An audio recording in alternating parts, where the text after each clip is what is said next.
Hi everyone, this is El Parmardites Japan. Tara, samahan niyo ako magluto ng aming ulam this week. Bali 5 kasi kami naghahati-hati sa ulam, pati na rin sa mga condiments. Every week may nagluluto sa amin ng 2 beses. Toka-toka kasi kami, kagaya this week, 1 beses lang ako magluluto. Pero alam niyo ba, dati kanya-kanya kami. Ulam mo, luto mo. Ganyan yung nadatnan namin dito at dumating na sa punto na nagkakasawaan na sa ulam. Minsan kasi nagkakapare-pareho kami ng luto tapos ilang araw mo din siyang magiging ulam. Kasi nga ang gastos naman kung magluluto ka ng 5 beses o 6 na beses sa isang linggo. Kaya napag-isipan namin na what if maghati-hati na lang kami sa ulam. Yung tuka-tuka na lang nang sa ganun hindi siya nakakasawa at hindi rin paulit-ulit. At the same time, tipid na rin. Kaya ngayon, once a week na lang kami magluto. Maliban na lang kung schedule mo na sa 2 luto ng ulam. Alam nyo, dito na lang din ako natutong magluto ng mga iba't ibang putahe. Nanonood lang din ako sa TikTok, lalo na kung hindi ko alam yung recipe. Kaya for my toka this week, ampalaya ang aking niluluto.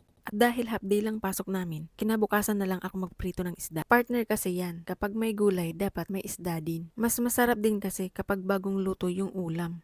Kaya kapag summer, sinasamantala namin yung mag-ulam ng hindi iniinit. Mas may time kasi kami. Unlike kapag mag-autumn na, simula na yan ng holiday ang pasok. And that's it. Luto na. Ay, iba pala yan. Okay, bye. See you on the next video.